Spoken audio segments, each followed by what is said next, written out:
দালাল যারা আছে এই রাজ্যে এই দেশ চালান চলবে না, এই বিপ্লব টিকবে না। এই কাজটাই ভারত করিয়ে দিল শেষমেশ।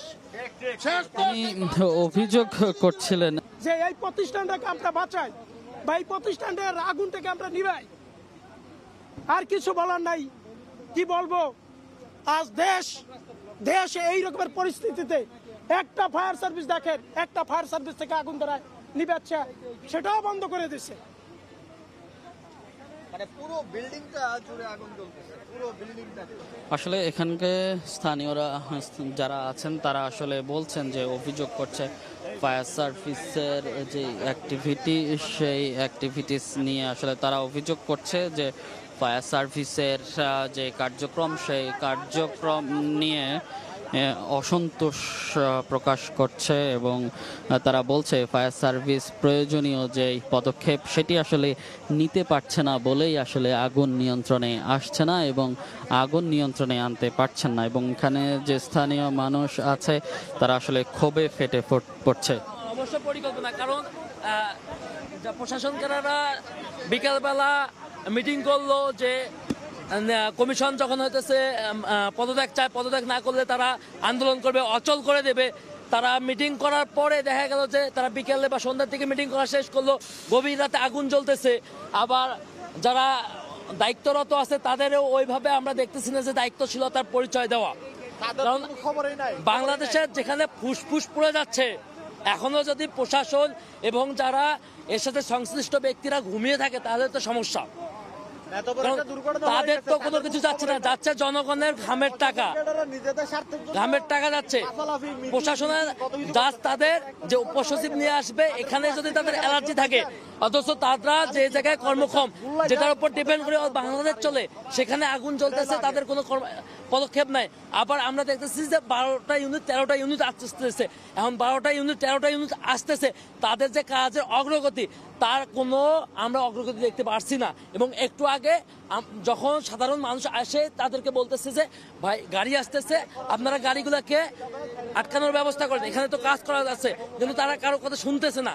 একটু পরে হলো কি যে আমার ফায়ার সার্ভিসের কর্মী কি এখানে স্পট ডেটের মতো অবস্থা, তারপরে তারা রাস্তা বন্ধ করে দেয়। আসলে তারা জনগণের ম্যান্ডেটকে কখনো চায় না এবং জনগণ কি চায় তারা বোঝানো উচিত।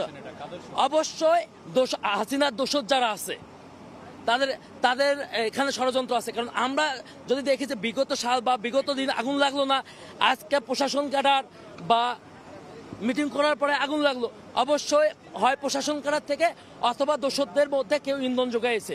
কারণ সচিবালয়ের মতো জায়গায় যদি আমার আগুন লাগা আমি বন্ধ করতে না পারি, তাহলে বাংলাদেশের কোন জায়গায় আমি হচ্ছে আগুন লাগা বন্ধ করব, যেখান থেকে বাংলাদেশ পরিচালিত হয়।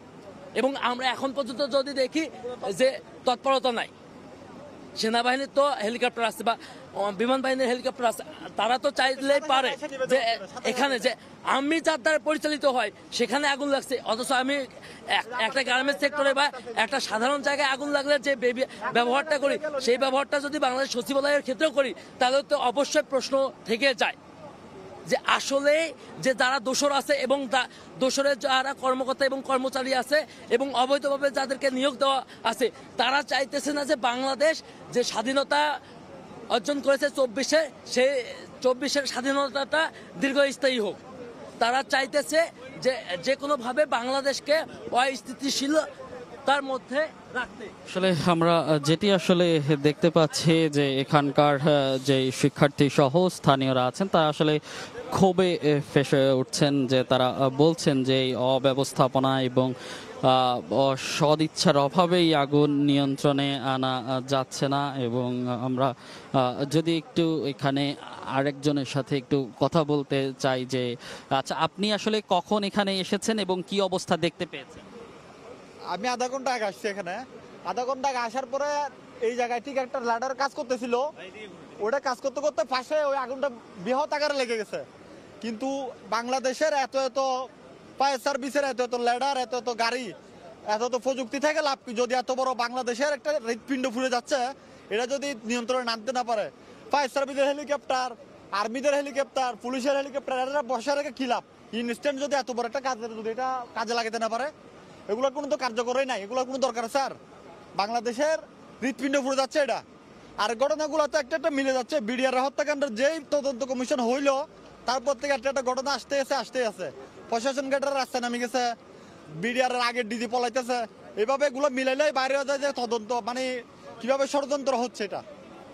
জি, এখানে অবশ্যই যারা আছেন তারা আমরা দেখতেই পাচ্ছি যে তারা আসলে বিভিন্ন অভিযোগ করছেন। তারা আসলে বলছেন যে এটি একটি ষড়যন্ত্রের অংশ হতে পারে, তারা অভিযোগ করছে এবং বলছে, এবং সরকারের যেই উচ্চ মহল তাদের অব্যবস্থাপনার কেউ আসলে দায়ী করছে এখানকার